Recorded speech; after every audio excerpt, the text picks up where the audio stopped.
Hello everyone, Rare Model Reviews here, and we have ourselves a little unboxing. Now, I actually was expecting a second package. I don't know if it's still on the way or what, but spoiler already looked in here, so I know what the contents are. First and foremost, we have a Gundam marker eraser here, a remover, and this is basically just so I can clean up some of my kits here that got a little messy during painting. So hopefully they'll look a bit more presentable when I do review them. And if you couldn't tell from the side of that box already, we have an actual pretty old kit here, but this is a reprint, as you can tell by the new Bandai logo. And this will be the Master Grade Gouf Custom. So this is from the 8th MS team. I actually rewatched quite a few Gundam series, and this kind of got me in the mood to getting a lot of them. So as you can see here, this thing indeed comes with the Gatling Shield, included with the heat saber and Gatling gun attached to it. Has some interchangeable hands. Now this is interesting, actually. If I didn't know anything, I'd say they might have updated this kit or something, because this thing has literal interchangeable hands. Like right here, this hand, it's like the newer hands come with the kits nowadays, where you take out the pieces and interchange them for certain spots. So I'm almost positive this is supposed to have been like the older one, where it had the standard 3-1 thumb for the hands.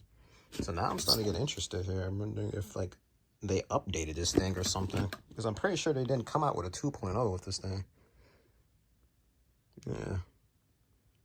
So yeah, I really want to build this thing and see what's going on with it.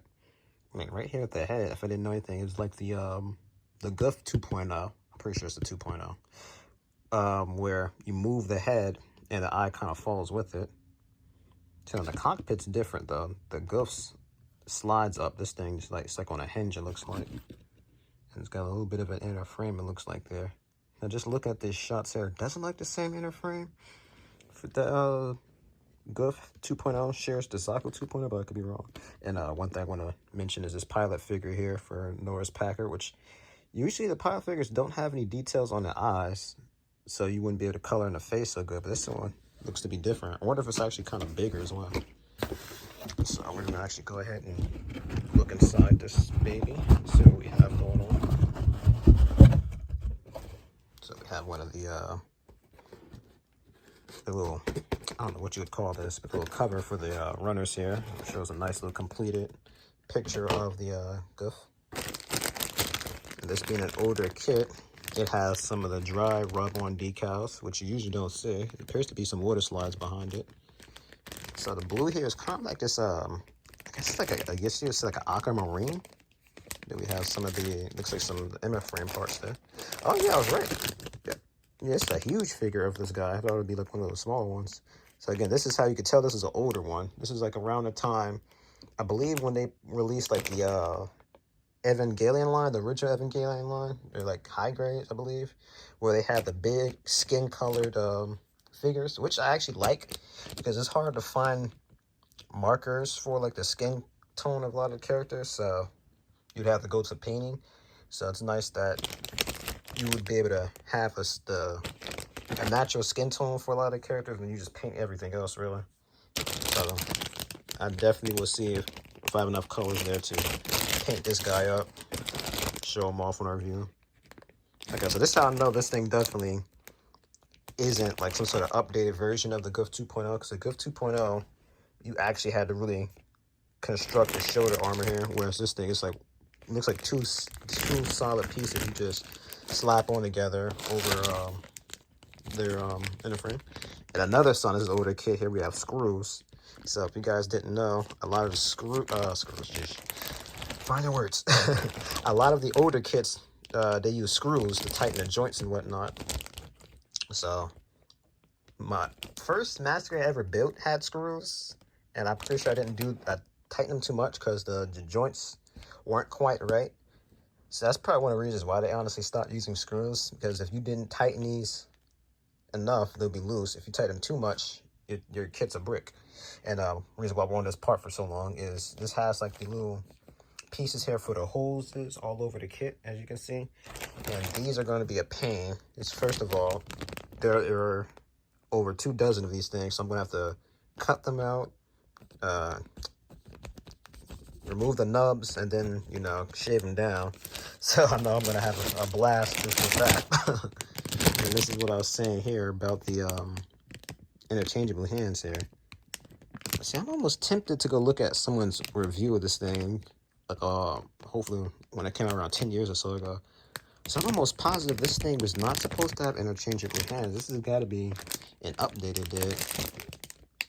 There's no way the Gouf Custom was a trendsetter for interchangeable hands, and that they just kind of backed off of it and went back to the 3-1 and a thumb anyway, and then came back to it like a decade later. That doesn't quite seem right. Oh, this shit is actually really small. Oh, because the Gouf Shield is a lot bigger, if I'm not mistaken. I almost want to grab it off and compare them, but we'll save that for the review. So we have here this orange piece. I'm pretty sure that's going to be for the cockpit, looks like. Yeah. I didn't know that's for the motor. And we have the wire there for the grapple. Some pieces for the Gatling gun. Now, it's been oh, well. That's interesting. We have the heat sword here. It's just one giant block here, but it looks like you put on the other piece of the hilt. So that's interesting. But, geez, what else I was going to say? Oh, yeah. Now, one thing I noticed when I looked at the older review of this thing a while ago is that the Gatling gun shield, it was, like, really heavy, and the thing couldn't really hold it up. It just, like, kind of drooped down. So I'm hoping if this thing really was updated, they did something about that. And that's one of the reasons why I was a little apprehensive about getting this thing at first. I was afraid the Gatling gun shield would be stuck doing just this. But I know some of the action bases are designed to hold up accessories. And if you guys didn't know, I built both my action bases. Debating on whether I want to review them. I probably will. It's just going to take me a little bit of time to figure out how I'm going to exactly do that. So I was kind of thinking of saving it maybe until I update my whole recording progress processor, but we'll see. So we have the guide here. Looks like this is for all the decals to do it in the front instead of the back like they usually do. Again, this is going to be for where you put the decals on for the accessories as well. That's interesting to have a decal you put on for the whip as well. Oh, what's this thing called? A heat wire? It's not quite a heat rod, if I'm not mistaken. But anyway, so yeah, this is definitely an older kit. You can tell just by the construction here. The construction on older kits were a little convoluted.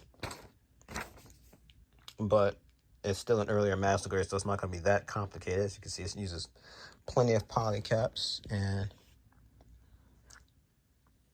we have the little... I really miss these. The whole sketch art. They have all the pieces explaining everything about, like, the details. Fortunately, it's all in Japanese, so I can't read that. But you might be able to maybe get a translation on your phone or something. Or off the internet. Oh, that's cool. And then it shows all the rows of bullets beside and whatnot. Like, these are just really cool. That's why it's always, like, a pleasure to look at some of the older kits. But this is another thing I like. I think some of them still do this, but, like, kind of gives you a bit of an explanation. So I kind of explain what it's saying just off memory of the show. Basically, ace pilots are going to be telling you Norris Packard's awesome. He's an ace pilot. Street Fighter talking about how they fought in an urban area while they're trying to evacuate their base there. Then we have Yell with the Light, which I'm pretty sure is talking about the fact that he died trying to take out one of the 8th team's gun tanks. Which I still was a little fuzzy on the details as to why they need to protect those gun tanks. I didn't really see the importance of them. Have some poses and whatnot you can do with this guy. And you get him all built up and whatnot. Actually, I wonder if that's what that piece was, that orange piece. It looked kind of like a scope or mono. It might have been for the little scope on the beam hand Gatling thingy. So this actually looks like the foot might be decently posed, but this is going to be a solid piece. But it looks like you might be able to have some rocking action going on the foot. Okay. I know the articulation is going to be 90-degree most. That's an older kit. I kind of know what I'm getting into. Like, I remember before I got this thing, it was on my recommendation. This wasn't something I was looking for. It was an impulse buy. I went and looked, and I didn't see any Gouf Custom 2.0, so that's one of the reasons why I just went ahead and got it. And if there really isn't a Gouf Custom 2.0, that is, like, jaw-dropping, as P Bandai usually has all the bases covered when it comes to these things. Oh, yeah, so, yep. Put all these pieces together. Looks like they all slide on that. So that looks very reminiscent of how you built the Gouf 2.0's little wire segment thing, or whatever the heck you called on that part of the Xeon suits. Okay, so the backpack looks like it's going to be its own kind of inner frame type of deal. Then you put all these pieces over it. And just like I was saying with the sword, 2 pieces slapped together. And they could have just modeled that in 1 piece. It's already just 1 black block anyway. I'm actually debating on whether I'd want to... Because that always kind of bothered me with this thing. I forget whether it had like a orange outline around the sword. I might be thinking of the freaking... Whatever the Zaf Gouf was called. What was it? The Gouf Ignited, I want to say. They had like the little outline around it. So none of the other Xeon suits had the orange heat around their weapons, but I don't remember if this one did. So the most complicated piece of this thing to build looks like it's going to be the Gatling gun type shield. Then again, while I'm looking at it, it doesn't look too bad. So I'm debating on whether, because I'm currently building the I can show you guys actually. I'm actually currently building the Double X here. Believe it or not, I had this thing for about 7 years, and it's just literally sat in this box all that time. As I already explained in the older video, but I kind of like, I guess you could say I kind of lost my motivation to build Gunpla and stuff, so I just had like a few kits that just kind of lied around for like a while, but as you can see, I'm back and better than ever. So I know you guys are expecting a video. I'm actually, I was expecting a earlier video, but like in the process of moving and whatnot, so it's like really eating a lot of my time. So I'm gonna try to at least find some time to review something, even if it's like nothing too dynamic, but I want to at least, you know, keep the momentum going here and get something out, you know, at least one thing a week. So here's something to hold you guys off until I get an actual review out. So of course, this is Rare Model Reviews. I thank you guys so much for your time. Like, comment, and subscribe, and stay tuned for more.